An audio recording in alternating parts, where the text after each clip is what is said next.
தமிழக மக்கள் அனைவருக்கும் எனதே வணக்கம். முதலாவதாக எல்லாருக்கிட்டையும் மன்னிப்பு கேட்டுக்கிறேன். காரணம் என்னென்னா, கடந்த 5 நாட்களாக வீடியோஸ் பண்ண முடியல. அது காரணம் வேறு ஒன்றும் கிடையாது. கொஞ்சம் அலைச்சல், கொஞ்சம் ஊருக்கு போயிட்டு வர அது இதுன்னு இருந்தனால கொஞ்சம் உடம்பு சரியில்லாமல் போயிடுச்சு. தொண்டெல்லாம் கொஞ்சம் கரகரன்னு ஆகிடுச்சு. ஒழுங்காக பேச முடியல. அடுத்து பேசுனீங்கன்னா நீங்களே காரி துப்புவீங்க, என்னடா இந்த குரல் அப்படின்னு சொல்லிட்டு. அதனால தான் சரி ஒரு விடுப்பு விடலாம் அப்படின்னு சொல்லிட்டு நீண்ட நாட்களுக்கு அப்புறமா இன்றைக்கி உங்ககிட்ட தென்படுறேன்.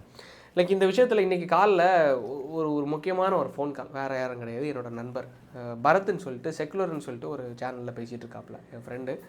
லைக் என்னென்னா, காலையிலே ஒரு விஷயத்தை ஃபோன் பண்ணி சொன்னாப்புல, இந்த மாப்பிள்ள ஒரு மிரட்டல்கள்லாம் வருது, லைக் வந்து லீகல் நோட்டீஸ்லாம் அமைச்சிருக்காங்க அப்படிங்கிற மாதிரி சொல்லியிருந்தாப்புல. சரி என்னதான் கதைன்னு பார்த்தா, அதுக்கு முன்னே தான் இன்னொரு சம்பவம் நடந்துச்சு. அதாவது என்னென்னா, இந்த நாம் தமிழரில் ரோஷினின்னு சொல்லிட்டு ஒரு திருநங்கை ஒரு பொண்ணை வந்து வேட்பாளர், அதாவது எம்எல்ஏ கேண்டிடேட்டாக அனௌன்ஸ் பண்ணியிருப்பாங்க. நீங்கள் பார்த்துருப்பீங்க. அந்த பொண்ணோட ஃபோட்டோவை நான் சைடில் போடுறேன். ஆக்சுவலாக இவங்க யாருன்னா வேறு யாரும் கிடையாது, இவங்களும் என்னோட நண்பர் தான். லைக் வந்து ஃப்ரெண்டாக இருக்கிறதுல எந்த தப்பும் கிடையாதுல்ல. லைக் வந்து என்னென்னா, ஒரு 3 வருஷம் இருக்கும்னு நினைக்கிறேன். தமிழ் மரபு அறக்கட்டளைன்னு சொல்லிட்டு ஒரு அறக்கட்டளை இருக்குது. அதோட எம்டிஆர்னா சுபாஷினின்னு சொல்லிட்டு முதலமைச்சர் ஸ்டாலின் அவர்கள்கிட்டேருந்தெல்லாம் விருதெல்லாம் வாங்கியிருப்பாங்க.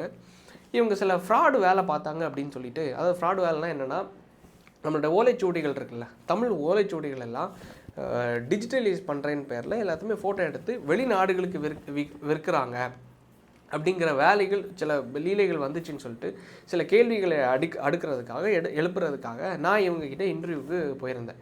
அந்த டைமில் அந்த ஒரு அறையில் வந்து இதே சேம் ரோஷினி அவங்க வந்து எல்ஜிபிடிக்யூ சார்பாக அவங்கக்கிட்ட கேள்விகளை எழுப்பிட்டு இருந்தாங்க. காரணம் என்ன, அவங்களும் எல்ஜிபிடிக்யூ கம்யூனிட்டிக்கு சில நன்மைகளை செஞ்சுட்டு இருந்தாங்க.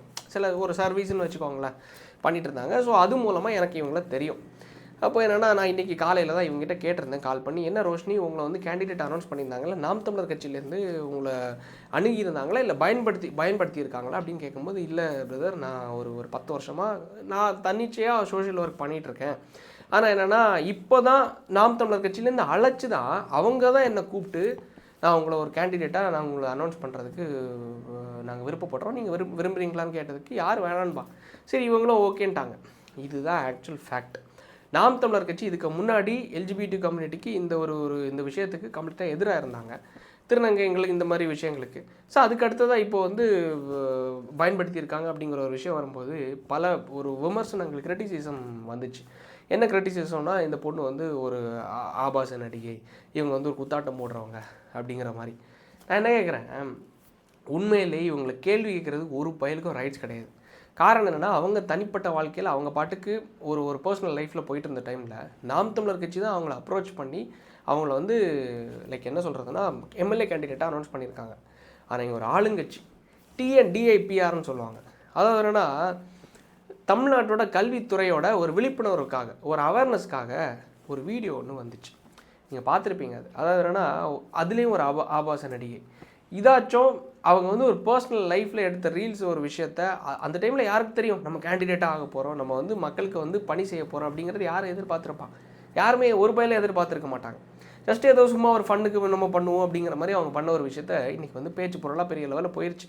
நான் அதுக்கு சப்போர்ட் பண்ணுறேன், இதெல்லாம் நான் வரல. அது வந்து சமுதாய பொறுப்புக்கு வந்ததுக்கப்புறம் எல்லாருமே அதுக்கு தகுந்தவரை மாறிக்கணும். அதுக்கு முன்னாடி எப்படி இருந்தாங்களோ அதை நம்ம பார்க்க வேண்டிய அவசியம் இல்லை.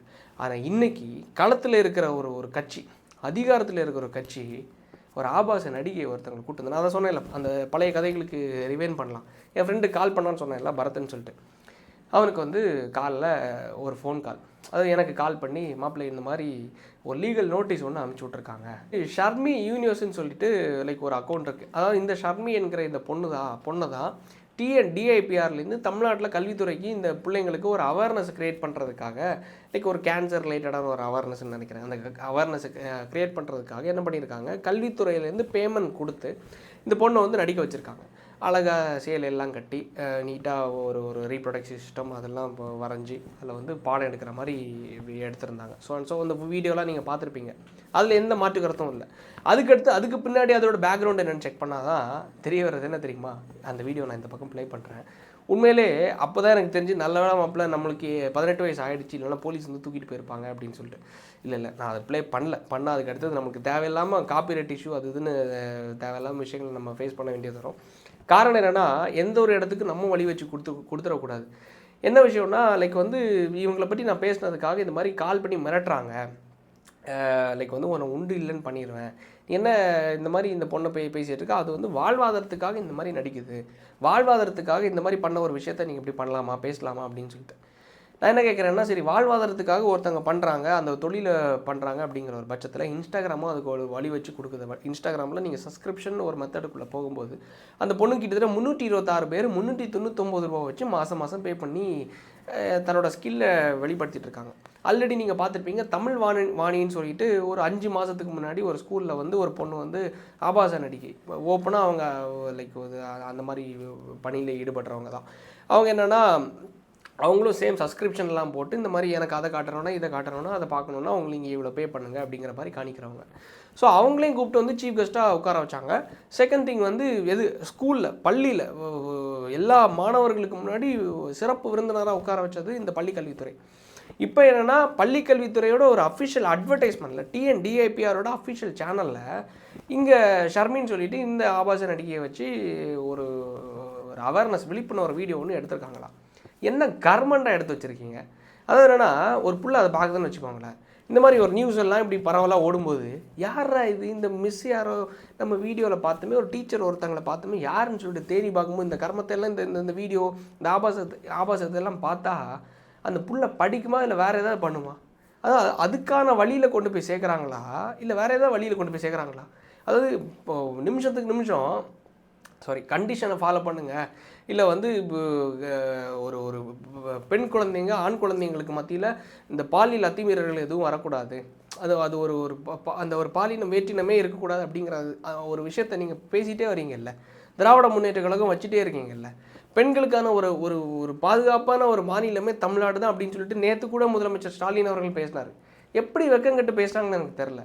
இப்போ சமீபத்தில் ஒரு ஒரு இன்னைக்கு வந்த நியூஸு, ஒரு ஸ்டூடெண்ட் ஒரு பொம்பளை பிள்ளையை வந்து பாலியல் அத்துமீறல் பண்ணிட்டாங்க அப்படின்னு சொல்லிட்டு கிட்டத்தட்ட ஒரு 2-3 பேரை அரெஸ்ட் பண்ணியிருக்காங்க நம்ம தமிழ்நாட்டில். அதுக்கு முன்னே தான் இந்த பீகாரில் அந்த குப்பை கடங்கில் அந்த பீகாரை சார்ந்த அந்த கணவரையும் பிள்ளையையும் அடித்து கொண்டுட்டு மனைவியை வந்து ரேப் பண்ண ஒரு விஷயம் கொண்டானுங்க. அப்போ இந்தளவு விஷயம் நடக்கிறது, அது சின்ன வயசுலேயே இந்தளவுக்கு இன்ஃப்ளூயன்ஸ் பண்ணும்போது, சின்ன வயசுலேயே நீங்கள் ஆபாச நடிகையே ஸ்கூலுக்குள்ளே புகுத்தும் போது அது எந்த லட்சணத்தில் கொண்டு போய் சேர்க்கணும்னு எனக்கு தெரில. ஆனால் இந்த விஷயத்தில் நாம் தமிழர் கட்சி உபயோகப்படுத்துறதுக்காக யாரை எந்த ஒரு தருணத்தில் அவங்க போகிறாங்கன்னு எனக்கு தெரில. பட் அது பண்ணது தப்பு இல்லைன்னு நினைக்கிறேன். ஆனால் திமுக இந்த இடத்துல டைரெக்டாகவே பள்ளி கல்வித்துறைக்கு உள்ளேயே ஆபாச நடிகையை கொண்டு வந்துட்டு பாவம் இங்கே ஒரு பொண்ணு வந்து பர்சனல் லைஃப்பில் பண்ண ஒரு விஷயத்தெல்லாம் இங்கே கொண்டு வந்து கேண்டிடேட்டாக அனௌன்ஸ் பண்ணும்போது அதை போட்டு ஆபாச நடிகை இங்கே கேண்டிடேட் அனௌன்ஸ் பண்ணியிருக்காங்க, ஆபாச நடிகை இங்கே வந்து விழிப்புணர்வு வீடியோவுக்காக பயன்படுத்துகிறாங்க அப்படின்னு கொண்டு வர்றது ரெண்டத்தையும் ஒப்பிடுறது எப்படின்னு எனக்கு தெரில. காரணம் என்னென்னா இது அஃபிஷியல், இது அன்அஃபிஷியலாக பர்சனல் லைஃப்பில் நடந்ததை அதுக்கு அடுத்ததாக இவங்க பயன்படுத்துறதுக்காக அவங்க வந்து கேண்டிடேட்டாக யூஸ் பண்ணாங்க. அந்த அம்மாவோட அந்த பொண்ணோட சம்மதத்தோடு தான் அவங்க கேண்டிடேட்டாக இப்போ அனௌன்ஸ் பண்ணியிருக்காங்க. அவங்களுக்கும் நாம் தமிழர் கட்சியில் பயணம் பண்ணுறதுக்கு கம்ப்ளீட் விருப்பத்தோடு தான் அவங்களும் பயணம் பண்ணிகிட்டு இருக்காங்க. பர்சனல் லைஃபுக்குள்ளே நம்ம தலையிடக்கூடாது. ஆனால் நாம் தமிழர் கட்சிக்குள்ளே வந்ததுக்கப்புறம் அவங்க வந்து எம்எல்ஏ கேண்டிடேட்டை நிற்கும்போது அந்த டைமில் இவங்க இந்த அளவுக்கு கூத்தாட்டம் போட்டால் நம்ம கேள்வி கேட்குறதுக்கு ரைட்ஸ் இருக்குது. அதே தான் நம்ம இங்கே கேட்டுட்ருக்கோம். இப்படி ஒரு லட்சணத்தில் இப்படி ஒரு பள்ளி கல்வித்துறையை வச்சு எப்படி நம்ம மாணவ செல்வங்களை நம்ம வளர்த்தெடுத்து நல்ல ஒரு சமுதாயத்தில் கொண்டு வர போகிறோன்னு எனக்கு தெரில. கடைசியாக நம்மளால் முடிஞ்சது, அது ஃப்ரெண்டு கேட்டிருந்தாப்புல மாப்பிள்ள என்ன பண்ணலாம், இந்த லீகல் நோட்டீஸ் எல்லாம் அமைச்சிருக்காங்க அப்படின்னு. கடைசியாக ஒன்று தான் நம்மளால் முடிஞ்சது. இந்த வீடியோவை வாய்ஸ் அவுட் பண்ணுறோம் அவங்களுக்காக. அதை தாண்டி இன்னொரு விஷயம் என்னென்னா, எந்த நோட்டீஸ் யாருக்கு எந்த வகையில் மிரட்டல்கள் வந்துச்சோ, ஆளுங்கட்சி நம்மளுக்கு தான் கட்சியிலேருந்து தானே நம்மளை கூப்பிட்டாங்க, கட்சியில் தானே நம்மளை ஹையர் பண்ணாங்க அப்படின்னு வந்துச்சோம், அதே நபருக்கு நம்மளுடைய சேரா லீகல் அசோசியேட் சார்பாக லீகல் நோட்டீஸ் ஒன்று திருப்பி ரிப்ளை நோட்டீஸ் ஒன்று அனுப்பிச்சுட்ருக்கோம். பார்க்கலாம் இது எப்படி போகுது அப்படிங்கிறது. இது வந்து தங்களோட தப்பை உணர்ந்து அவங்க ஒப்புக்கொள்கிறாங்களா இல்லை மறுபடியும் இதை நியாயப்படுத்துகிறாங்களாங்கிறத பொறுத்துட்டு தான் பார்க்கணும். நம்மளுடைய மாணவ செல்வங்களுடைய எதிர்காலம் நம்ம கையில் இருக்குது. அதை தாண்டி இதை பேச வேண்டிய விஷயம் எல்லாருக்கும் இருக்குது. ஸோ அதனால் பலரோட பர்சனல் லைஃப்பை பேசுகிறத விட்டுட்டு மாணவர்களுடைய எதிர்காலத்தை பேசுகிறதுக்கான ஒரு ஒரு ஒரு தளத்துக்குள்ளே வருவீங்க அப்படின்னு வரணுங்கிறது என்னோடய விருப்பம். அதுதான் ஒரு நல்ல ஒரு அரசியலாக இருக்குங்கிறதையும் என்னோடய பார்வையில் நான் பார்க்குறேன். விடைபெறுகிறேன். நன்றி, வணக்கம்.